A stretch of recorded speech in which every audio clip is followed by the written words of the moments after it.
সাথে যোগ করলো গতকালের রাত। আর এই রাতেই পুলিশি অভিযান ঠেকাতে বিজেপির রাত্রি জাগো কর্মসূচি। রাজ্যকে গ্রাম পাহারায় সন্দেশখালীর মহিলারা। পুলিশি ধরপাকড়ের প্রতিবাদে গতকাল কাঠফল বাজারে অবরোধ, আর তারপর দফায় দফায় দফায় দফায় যে আন্দোলন এগিয়েছে, যতটা জোরালো হয়েছে সেই ছবি আপনাদের সামনে আমরা তুলে ধরেছি। গতকাল রাত থেকে বিজেপির কর্মসূচি, সন্দেশখালী আন্দোলনকে কিছুটাই স্তীমিত হতে দিতে চাইছে না বিজেপি, বোধহয় এমনটাই তাদের আন্দোলনের ইঙ্গিত। আরো বিস্তারিত জানবো সহকর্মী সৌরভের কাছ থেকে। সৌরভ, সন্দেশখালীর এই আন্দোলন কখনো স্তীমিত হয়ে যাচ্ছিল, মনে হচ্ছিল বিজেপি বোধহয় একটু ব্যাকফুটে আছে। আবার নতুন করে গতকালের এই নয়া কর্মসূচি, রাত জাগা কর্মসূচির পর থেকে বিজেপি কি আবার এই আন্দোলনের পুরোধার দায়িত্ব নিয়ে নিল? দীপ, রুমেলা, দেখো, 1 জুন সন্দেশখালীর ভোট, অর্থাৎ বসিরহাট লোকসভা কেন্দ্রের ভোট 7ম দফায় 1 জুন। তার আগে পর্যন্ত সন্দেশখালীর ছবিটা কি ছিল? সন্দেশখালীর ছবিটা ছিল যে মার্চ এবং এপ্রিলের যে আন্দোলনের তীব্রতা ছিল, সেখান থেকে শেখ শাহজাহানের গ্রেফতারি এবং শেখ শাহজাহানের গ্রেফতারির পর সন্দেশখালীর মাটিতে জুড়ে আন্দোলন যেটা দেখা যায়, যে প্রতিদিনই বিক্ষোভ, লাঠিঝাঁটা হাতে মহিলারা বেরিয়ে আসছেন রাস্তায়, সেই ছবিটা কিন্তু আর ধরা পড়ছিল না।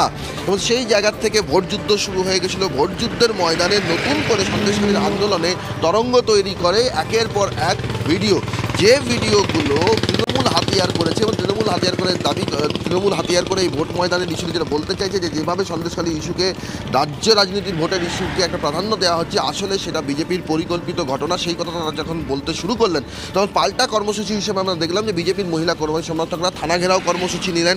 সেখান থেকে তৃণমূল বিধায়ককে হেনস্থা করা হলো, তৃণমূল নেতাদেরকে মারধর করা হলো, একটা আক্রমণাত্মক অবস্থান নিলেন বিজেপি কর্মী সমর্থকেরা। এবং তাদের বক্তব্য ছিল যে আন্দোলনকে কালিমালিপ্ত করা হচ্ছে, তাই মহিলারা পথে নেমেছেন। এই যে ঘটনাক্রম চলছিল, সেখানে যেই মুহূর্তে পুলিশি ধরপাকড় শুরু হলো, আমরা দেখলাম যে আন্দোলনের সময় যে ধরপাকড় যখন অভিযান চলছিল, যেভাবে মহিলারা আক্রমণাত্মক অবস্থান নিয়েছিলেন, ঠিক সেইভাবেই সন্দেশখালী থেকে ঝুপখালী হয়ে গেল এপিসেন্টার। এবং কালকে ঝুপখালীতেই কিন্তু রাস্তা অবরোধ দেওয়া হয়।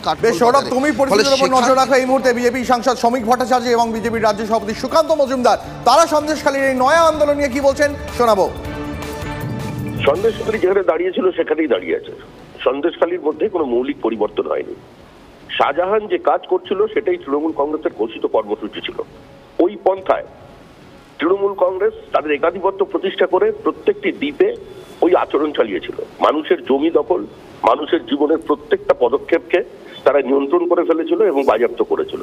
তো স্বাভাবিকভাবেই মানুষের যখন মুখের গ্রাস চলে যাচ্ছে, তো সেখানে প্রতিবাদ হবেই। সন্দেশখালীর পরিস্থিতি এখনও ভয়ঙ্কর। তৃণমূল পুলিশকে, বিশেষ করে সিভিক ভলেন্টিয়ারদেরকে ব্যবহার করে, এবং তার সাথে এই তৃণমূল কংগ্রেস পয়সা দিয়ে মহিলাদের মুখ বন্ধ করার চেষ্টা করছে, তাদেরকে দিয়ে উল্টো কথা বলানোর চেষ্টা করছে। কিন্তু ওখানকার মহিলারা লড়াই করছে, মহিলারা ছেড়ে কথা বলবে না এবং বিজেপিও ছেড়ে কথা বলবে না। এই যে রাতজাগা আন্দোলন, তা কি সন্দেশখালীতে বিজেপির সুদিন আনবে? আমাদের নজর থাকবে।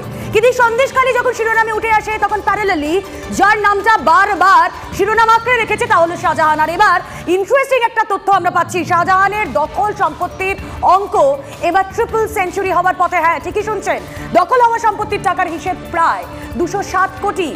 ইডি আদালতে শাহজাহানের সম্পত্তির হিসেব পেশ করেছে আধিকারিকরা। টাকা কোথায় সরানো হয়েছে তার খোঁজা চলছে। লেটেস্ট কি আপডেট রয়েছে সুজয় পাল জানাবেন। সুজয়,